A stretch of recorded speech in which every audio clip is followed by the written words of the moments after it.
Good morning everyone, welcome to Early Bird YouTube. It is a freezing, literally, hands are cold, wrapped up, got thermals on, raring to go, because I don't do the graph no more, so I feel the cold. So let me just welcome you to a little summer house, green room, whatever you want to call it, but it's a complete conversion for the whole downstairs. Let me just show you. Let me say hello to a few people. Morning, Rob. Morning, mate. Oh, mate, he's got gloves on, he's got hat on, and I'll just explain Rob. Yeah. So you're our chippy. Everyone knows Rory does our second fix. He does our first fix. Usually puts kitchens in. Today you've been putting all the floor down, leveling it up. If you watch our previous YouTube, you'll see how we're getting on here. So you put furring pieces down, put new ply down. Now you're installing just the matting cement board. Cement board for the underfloor heating. The first thing I did this morning was I marked out where the kitchen units are going to be. Just here, yeah? Just so there. You've measured from here to here 600. Just under, because I need to go under the unit. Perfect. So I've worked out where the legs are. Yep. And then our heating will come up so they touch the legs. Ah, perfect. So when they're standing here, their toes and everything, they feel, well, brilliant. Yep. And then you've marked out the island on the floor as well, so you know to do your returns. So can we just show people the drawing?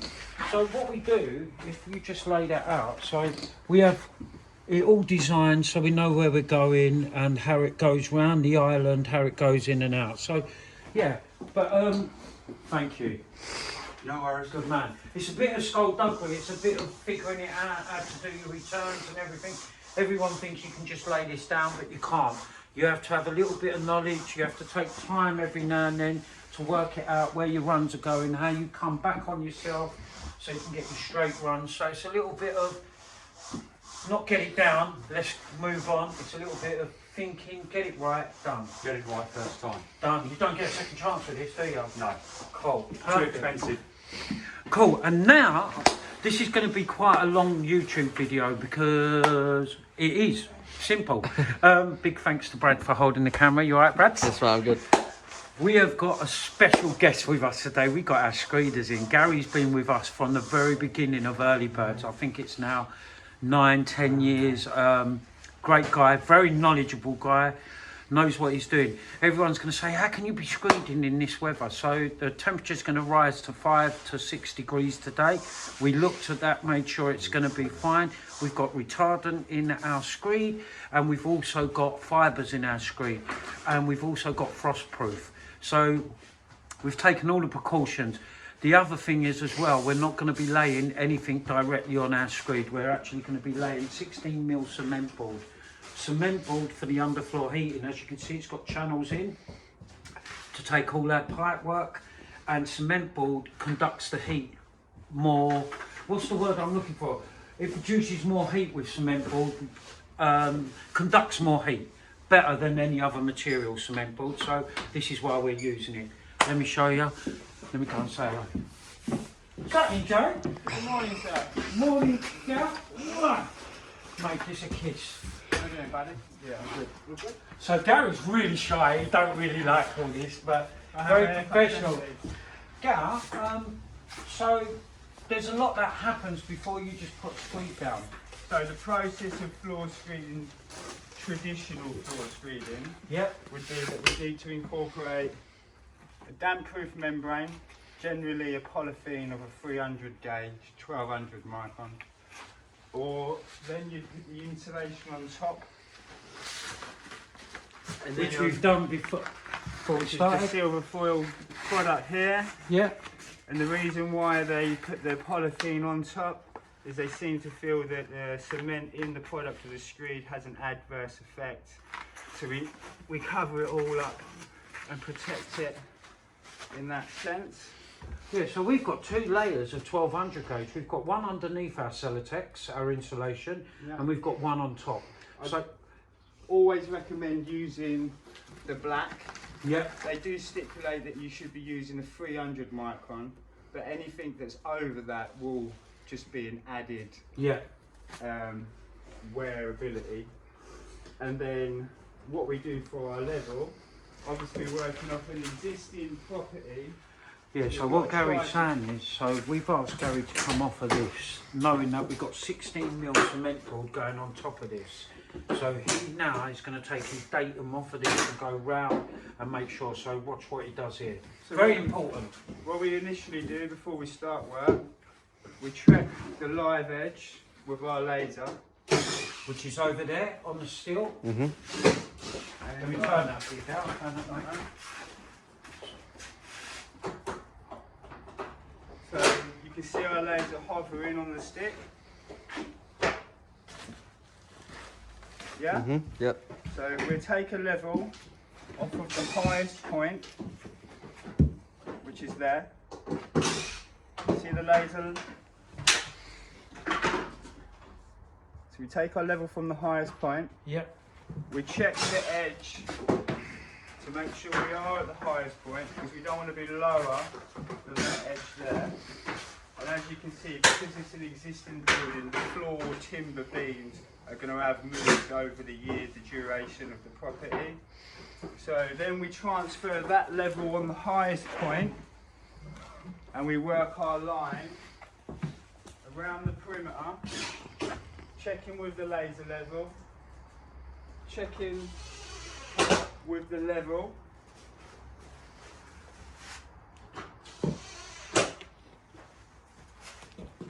And then you create bays, and then you use the box rule, aluminium box rule, to pull the inside of the floor out to leave yourself a nice flat floor.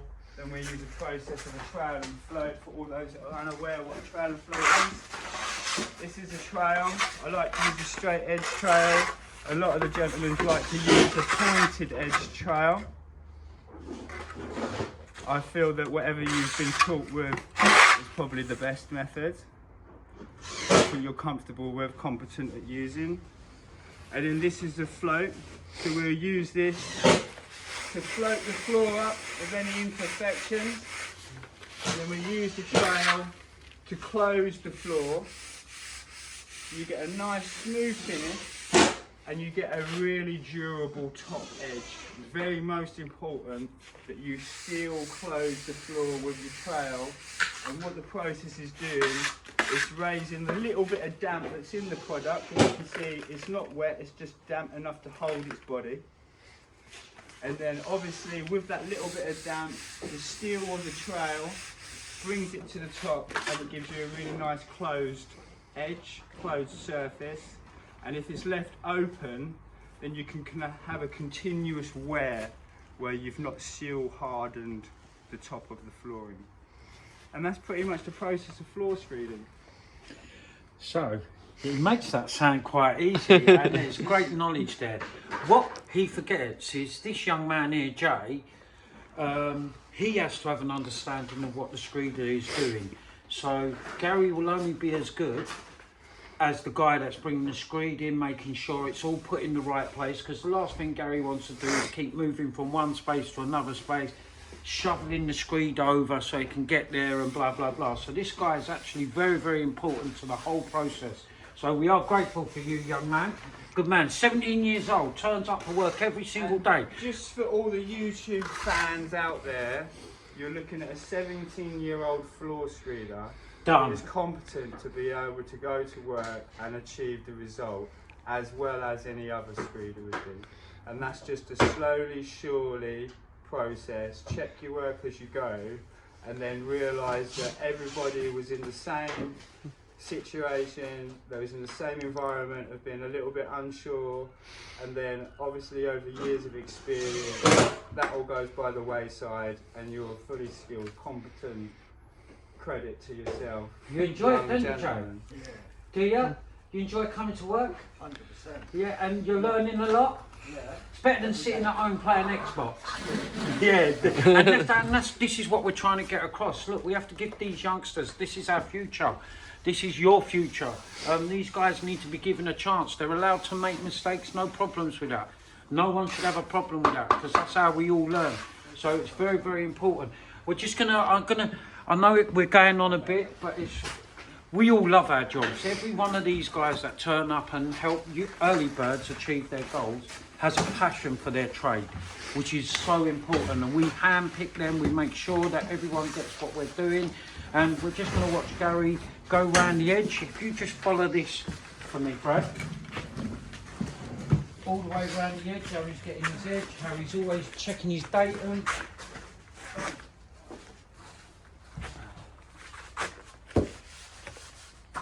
So when I very first started to trade, we learned the trade with a spirit level and quite rudimentary. If you was to come level off the high point and you was to follow your level round and then you was to come level off of this line, when you marry them two up, they should be level because you followed the level all the way around the perimeter. So you'll marry the last line up and check it, Yeah, rather than set it. yeah. Do you know And then why I it like? should be Do set you know why I like accurate. your method? Sorry to interrupt there. Is because obviously I was a bricklayer and everything when I first started out. And every time you had a long length, we used to have to spin our level round. Because if you kept the level the same way and went from 1 metre to 5 metres, you'd be out. You'd go from one end and you could be 10 to 15 mil out. So they teach you to spin the level round. Always spin your level when you're checking your line. Always spin your level when you. With this, that line that you've done on that piece of 2x1 is so Acutely accurate. yeah, because your level hasn't moved. So it just hangs on the pendulum, so it's very rudimentary and it can't really be out of place. Love that. Love new ways, love everything. You have to go with the process, you have to learn all these trades, and look, he's bringing it in. So look guys, we are doing this on, we got time-lapse camera. This will be put up as well so you can see the finished product. Thank you for watching. Any questions, please, any questions, don't hesitate to ask. We'll always try and give you advice. We might not be right on it, but we will get back to you. Thanks for watching. Thanks to Gary, thanks for Rory, thanks to Brad, thanks to Jay. As I always say, without these guys we do not exist, period.